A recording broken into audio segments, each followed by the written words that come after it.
સહયોગી આરતી મહેતા આપણી સાથે જોડાઈ ગયા છે। આરતી, સ્વાગત, વેરી ગુડ મોર્નિંગ। અને ખાસ કરીને શું સંકેત આજે વૈશ્વિક બજારોથી?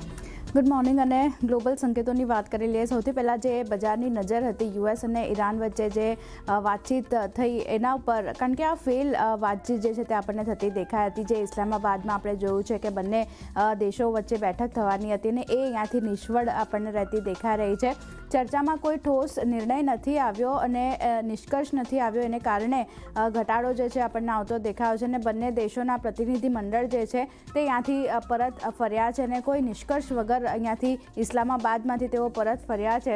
એટલે આ એક અપડેટ આપણને આવતી દેખાઈ રહી છે કે જે શાંતિ વાર્તા છે જે થઈ હતી તે અહીંયાથી ફેલ થતી દેખાઈ રહી છે અને કોઈ નિષ્કર્ષ અહીંયાથી આ બંને દેશોના પ્રતિનિધિઓ તરફથી આપણને આવતો નથી જોવા મળ્યો। બીજી બાજુ વાત કરી રહી યુએસ માર્કેટની, કારણ કે થોડાક મિશ્ર કામકાજ અહીંયા જોવા મળતું દેખાયું હતું। શુક્રવારે લગભગ ડાઉ જોન્સની વાત કરી લઈએ તો ઓલમોસ્ટ 270 પોઈન્ટ્સનો ઘટાડો આપણને ડાઉ જોન્સમાં બનતો દેખાયો હતો। નાસ્ડેકમાં થોડી ઘણી પોઝિટિવિટી જોઈ હતી, પણ S&P 500ની વાત કરી લઈએ તો ત્યાં પણ એક દબાણ સાથેનું કામકાજ જોવા મળતું દેખાયું હતું।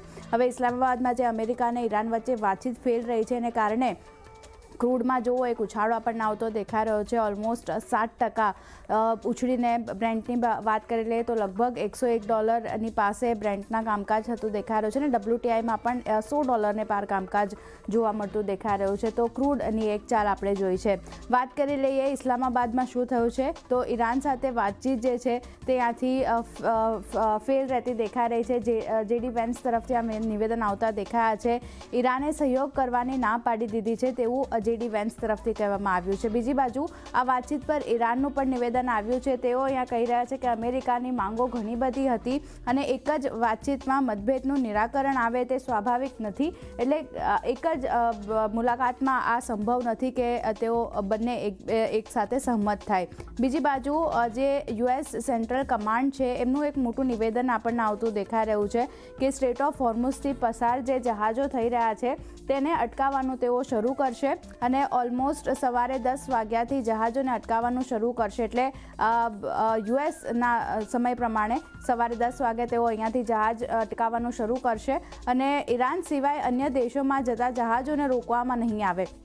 એટલે એક અપડેટ ખાસ કરીને ધ્યાનમાં રાખવાની છે કે આજે સાંજથી ઈરાની બંદરો જે છે એના પર US જે છે તે પોતાની નાકાબંધી અહીંયાથી કરતું જોવા મળશે અને જે સ્ટ્રેટ ઓફ હોર્મુઝ છે ત્યાંથી જે ઈરાનના જહાજો છે તે સિવાયના અન્ય દેશોના જહાજોને રોકવામાં નહીં આવે, ઈરાનના જહાજોને અહીંયાથી રોકવામાં આવશે। બીજી બાજુ વાત કરી લઈએ, આ બધા અપડેટ આપણને યુદ્ધને લઈને આવતી દેખાઈ રહી છે, પણ જો ઇન્ફ્લેશનની વાત કરી લઈએ, યુએસના CPI દર, મોંઘવારીના દર આપણને આવતા દેખાયા છે। ફેબ્રુઆરીમાં જે 2.4 હતું તે માર્ચમાં વધી 3.3 પર આપણને પહોંચતું દેખાયું છે યર ઓન યર બેઝિસ પર।